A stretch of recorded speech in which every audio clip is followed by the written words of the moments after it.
क्या बता रहा था मैं? कहां था? जल्दी बताओ। हैं? हाँ, बैठ जाओ, बैठ जाओ। कथा में बीच में ऐसे वो नहीं करते, बैठ जाओ। तो वशिष्ठ ऋषि बोले, एक तो सूर्यवंश चंद्रवंश की कथाओं में इतने नाम हैं, वैसे ही भूल जाते हैं कहां चल रही थी। तो वशिष्ठ ऋषि बोले, मेरा कोई दोष नहीं है। तुम्हारी पत्नी से मैंने पूछा था, तुम ध्यान में बैठे थे कि पुत्र की कामना है कि पुत्री की? उन्होंने कहा था पुत्री की। नहीं नहीं महाराज, मेरा ऐसा कोई विचार नहीं। नहीं, तुम हमारे यज्ञ पर और हम पर तुम प्रश्न चिन्ह उठा रहे हो। राजा बोले, नहीं मेरी ऐसी कोई भावना नहीं। नहीं नहीं, तुम तो ये कह रहे हो। अब सुनो, मंत्र विज्ञान क्या होता है और एक ऋषि की शक्ति क्या, मैं दिखाता हूं। लाओ अपनी पुत्री को। पुत्री लेकर के आए। बोले, एक क्षण के लिए सब लोग आंख बंद करो। सबने आंख बंद की। वशिष्ठ ऋषि ने मंत्र का उच्चारण किया। बोले, आंख खोल करके देखो। और जैसे ही देखा तो वो पुत्री पुत्र बन गया। मंत्र शक्ति से उसको पुत्र बना दिया। और उसका अब नाम सुद्युम्न रखा गया।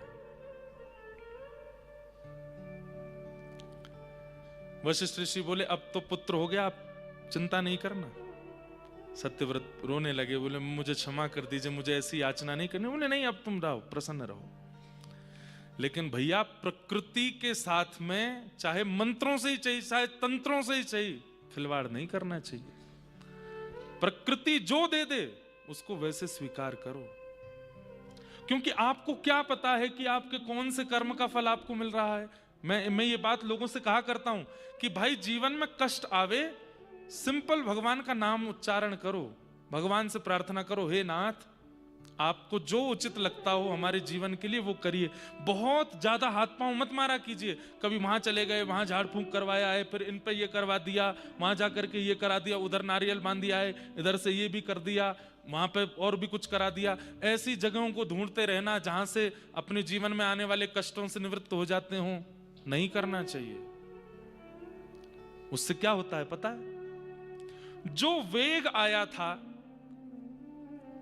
पानी में वेग आया और वेग के साथ में कुछ मिट्टी आई, अब आपने उसको रोक दिया, तो क्या होता है? जैसे ही रोका तो पीछे का जो वेग आ रहा है पानी का, वो भी मटमैला होता चला जाएगा। थोड़ी देर के लिए मिट्टी रुक तो गई, परंतु जब वेग का बांध खुलेगा तब क्या होगा? तबाही मचाएगा। आज मेरे जीवन में कोई कष्ट आना है, मान लो मुझे यहां से उतरते हुए गिरना है, मान लो, गिरूंगा तो नहीं मान लो गिरना है,